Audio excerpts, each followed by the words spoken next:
Ora, que beleza, garoto. Aproveitando o finalzinho do horário do almoço para estudar, é? É, isso mesmo. É assim que se vai longe. Não, eu tô aqui revendo as regras de cotagem que eu aprendi na última teleaula. Ah, eu sei. Você aprendeu como indicar as cotas básicas da peça, não é isso? É isso mesmo, ó. Uhum. Só que tem uma coisa, seu Tito. Com as cotas básicas somente, você não consegue produzir as peças que apresentam elementos. É que nos modelos e peças com elementos, além de indicar as cotas básicas, é necessário também indicar as cotas de tamanho e de localização desses elementos. Por isso, na teleaula de hoje, você vai aprender a cotar os elementos das peças.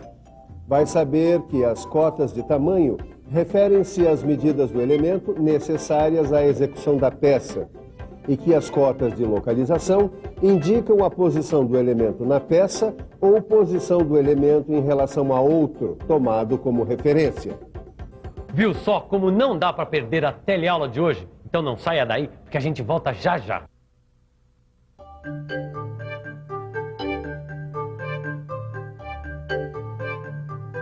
E aí, Ananias? O que é isso aí? Não reconhece mais um rebaixo? Pois agora você vai aprender a fazer a cotagem de rebaixo. Tá aí, como é que faz isso? Bom, para cotar o rebaixo, a gente precisa de duas cotas. A do comprimento e a da profundidade. Então deixa que eu faço isso. Ó, a cota do comprimento é igual a 36 milímetros. E a cota da profundidade é igual a 9 milímetros. Muito bem. Agora chega aqui para ver que a vista onde essas duas cotas são melhor representadas é a vista frontal. Você reparou que a largura do rebaixo coincide com a largura da peça? Reparei. É por isso que não precisa repetir essa cota para completar a ideia do tamanho do rebaixo. E assim, fica representado o modelo com as cotas básicas e as cotas do elemento. Agora, no caso dessa peça, não precisa marcar as cotas de localização do rebaixo, porque a sua posição já está determinada pelos próprios limites da peça. Angela, agora que o pessoal já entendeu com facilidade a cotagem de rebaixo, daqui pra frente vai ficar mais fácil, né? Ah, vai mesmo. Você podia mostrar a cotagem de rasgo. Tá bom, eu mostro. Bom, você já reparou que essa peça aqui, ela tem um rasgo central passante transversal? Pois é, para construir essa peça, além das medidas básicas, a gente vai precisar também das medidas do rasgo. Mostra as duas cotas necessárias para dimensionar o rasgo. A cota do comprimento e a cota da profundidade ou altura. Então, olha aqui. O comprimento do rasgo é 20 milímetros. E a sua profundidade é igual a 7 milímetros. E como o rasgo atravessa completamente a peça no sentido transversal, a largura do rasgo é a mesma que a largura da peça. Agora é com você. Passe essas cotas do rasgo para as linhas de cota correspondentes na vista frontal. E aí, é difícil? Difícil. Difícil nada. A cota 20 indica o comprimento do rasgo.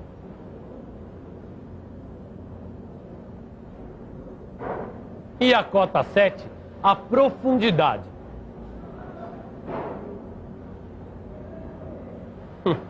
Pronto. Aí está o dimensionamento completo do modelo, junto com as indicações das cotas básicas. Agora, eu já tenho todas as cotas para produzir a peça. Mas você observou a linha de simetria? Ela aparece aqui na vista frontal e na vista superior, mostrando que este modelo é simétrico. E, nesse caso, as cotas de localização tornam-se dispensáveis. Mas, Silva, vamos imaginar que esse desenho aqui não tenha a linha de simetria. Bom, sem a indicação da linha de simetria, fica assim. É preciso indicar a localização do rasgo através desta cota. Quer dizer, a distância desse elemento em relação à face direita da peça tomada como referência. Ananias, tudo bem se o elemento da peça for um rebaixo ou um rasgo. Isso aqui eu já sei cotar. Agora, e essa aqui? Essa peça com furo eu não sei cotar. Calma, Caio. Você só precisa conhecer a cotagem de furo. Tá, observe comigo esse elemento. Repare que o furo não está centralizado. Nesse caso, além das cotas que determinam o tamanho do furo, nós também precisamos das cotas de localização. A vista onde esse furo aparece com maior clareza é a vista frontal. Portanto, essa será a vista escolhida para a cotagem do elemento. Observe como isso é feito. O tamanho do furo é determinado por duas cotas, comprimento e altura de 16 milímetros. E como é que eu represento a localização do furo? Bom, aí é melhor ouvir quem entende do traçado. O Miguel entende do traçado. Fala aí, Miguel. Fala você já está na prancheta? Tá bom, eu falo. Para facilitar a execução da peça, a localização do furo deve ser feita a partir do centro do elemento. 2 cotas de localização são necessárias, olha.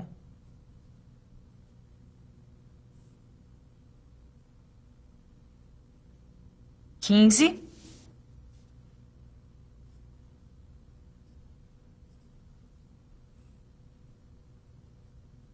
e 15. Bom, agora deixa que eu mostre o desenho técnico completo do modelo com furo quadrado passante. Dá uma olhada. Ele traz, além das cotas básicas, traz também as cotas de tamanho do furo e de localização do furo. Mas tem uma coisa, Silva. Algumas peças que você executa são muito mais complicadas do que esta. Tem toda a razão, Tito. Por isso nós vamos ver a cotagem de peças com mais de um elemento. Quando a peça tem mais de um elemento, 2 situações são possíveis. Já sei. Ou os elementos são iguais, ou eles são diferentes. É isso aí. No primeiro caso, não é necessário cotar todos os elementos. Sim. Mas quando a peça tem elementos diferentes, todos devem ser cotados para permitir a sua execução. Veja um exemplo de cotagem de modelo com 2 elementos iguais. Repare que se trata de um modelo prismático simétrico com 2 rebaixos laterais. E como o modelo é simétrico, 2 cotas são suficientes para dimensionar o rebaixo. O comprimento, profundidade ou altura. E para completar o dimensionamento do modelo, é só indicar as cotas básicas. O comprimento de 50 milímetros, a largura de 16 milímetros e a altura de 32 milímetros. Só que nem sempre a peça tem 2 elementos iguais. Observe essa aqui, com 2 rebaixos diferentes. Como é que eu faço a cotagem dessa peça, Ananias? Bom, como os 2 elementos são diferentes, é preciso colocar as cotas de tamanho em cada um dos rebaixos. E assim fica o dimensionamento completo do desenho, com cotas básicas e de elementos. Tudo bem, Ananias. Mas agora, se eu não me engano, eu já vi peças com até 3 elementos, bem mais complexas. Eu acho que você não se engana, não. É muito comum peças com 3 elementos. Preste atenção. Veja como se faz a cotagem desse modelo com 2 rasgos diferentes e um furo passante. Nesse caso, a vista frontal é onde melhor se representam os rasgos, tá certo? Certíssimo, Caio. Você lembra que para dimensionar cada um dos rasgos necessitamos de 2 cotas? Lembro sim. Uma cota de comprimento e outra de profundidade. A localização dos rasgos fica definida pela linha de simetria. Veja as cotas de tamanho dos rasgos indicadas na vista frontal. O outro elemento a ser dimensionado é o furo, bastando indicar a cota do seu diâmetro na vista superior, onde a forma do furo aparece melhor representada. E agora, com a indicação das cotas básicas, o dimensionamento da peça ficou completo. Ângela, para terminar nossa teleaula, só falta uma coisinha. O que é, Miguel? Falar da cotagem de peças com elementos angulares. Fala você, vai. Aproveita que o pessoal já sabe que o chanfro é um elemento oblíquo. Tá bom, eu falo.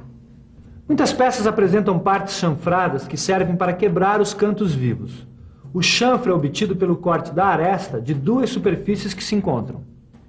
Não esquece de falar que os chanfros podem ser cotados de 2 maneiras, por cotas lineares e por cotas lineares e angulares. Calma, eu já ia falar. As cotas lineares são aquelas que a gente viu até agora. Elas indicam as medidas de extensão. E as cotas angulares indicam as medidas de aberturas de ângulos. Agora é comigo. Deixa que eu mostro a cotagem de um chanfro apenas por cotas lineares. A vista onde o chanfro aparece cotado é a vista frontal. As cotas 8 e 12 indicam o tamanho do chanfro. A largura do chanfro coincide com a largura da peça. Como os 2 chanfros são iguais, basta cotar um deles. A cotagem completa do desenho fica assim. Mas existe outra forma de cotagem do chanfro usando cotas lineares e cotas angulares.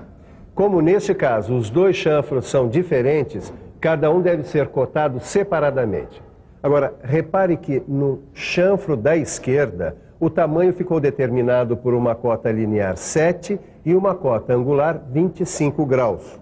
A cota 7 indica a altura do chanfro e a cota 25 graus indica a abertura do ângulo do chanfro.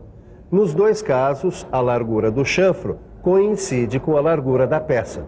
E assim, a gente já pode executar o chanfro sem grandes dificuldades. E fica mais fácil ainda quando o ângulo do chanfro for de 45 graus. Olha aqui a sua cotagem. A cota 2, que aparece nos dois desenhos, indica o comprimento do chanfro. A cota 45, que é angular, indica a abertura do ângulo do chanfro. Mas lembre-se, a cotagem só pode ser feita desse modo quando a abertura do ângulo for de 45 graus. E não existem peças com outros tipos de elementos angulares? Aqui estão alguns exemplos. A cotagem destes elementos também é feita por meio de cotas angulares e de cotas lineares. Será que você já consegue fazer a cotagem da última peça? Acho que sim. Eu só preciso pensar um pouco. Vamos pensar um pouco. Vamos pensar em como fazer a cotagem desta peça. Bom, a vista onde o elemento angular aparece melhor representado é a vista frontal. Então é nela que fazemos a cotagem deste elemento. A cota 90 graus indica a abertura do ângulo do elemento. A cota 30 indica o comprimento do elemento. E a existência da linha de simetria dispensa a indicação de cotas de localização. Portanto, a cotagem completa da peça em duas vistas fica assim, sendo que as cotas 50, 25 e 28 são as suas cotas básicas. Ângela, agora que o pessoal já está craque mesmo, você podia partir por um exemplo ainda mais complexo. Tá bom, eu vou começar mostrando a perspectiva de uma outra peça com elementos angulares. Agora, acompanhe a interpretação da cotagem dos seus elementos angulares. Deixa que eu falo que as aberturas dos ângulos dos elementos angulares são 135 graus e 45 graus. O tamanho do elemento angular da direita é 45 graus, 4 milímetros e 18 milímetros. Será que os telealunos repararam que a cota 4, aquela que se refere à altura do elemento angular, só aparece indicada do lado direito? Isso acontece porque a altura do outro elemento angular é a mesma. Assim, não é necessário repetir a cota. Portanto, o tamanho do elemento angular da esquerda é dado pelas cotas 135 graus, 4 e 18. É fácil, não é? Mas para melhorar ainda mais a sua compreensão sobre a cotagem de elementos, é bom ficar de olho na revisão. E atenção, se liga aí que é hora da revisão. Na teleaula de hoje, aprendemos a interpretar a cotagem dos elementos das peças. Vimos que as cotas de tamanho referem-se às medidas do elemento necessárias à execução da peça, e que as cotas de localização indicam a posição do elemento na peça, ou posição do elemento em relação a outro tomado como referência. Por fim, aprendemos como é feita a cotagem de peças com elementos angulares. No seu livro de estudos, você vai encontrar exercícios para ajudar a fixar os novos conhecimentos. Então não perca tempo e estude, porque daqui a pouco tem mais. Até a próxima. Tchau.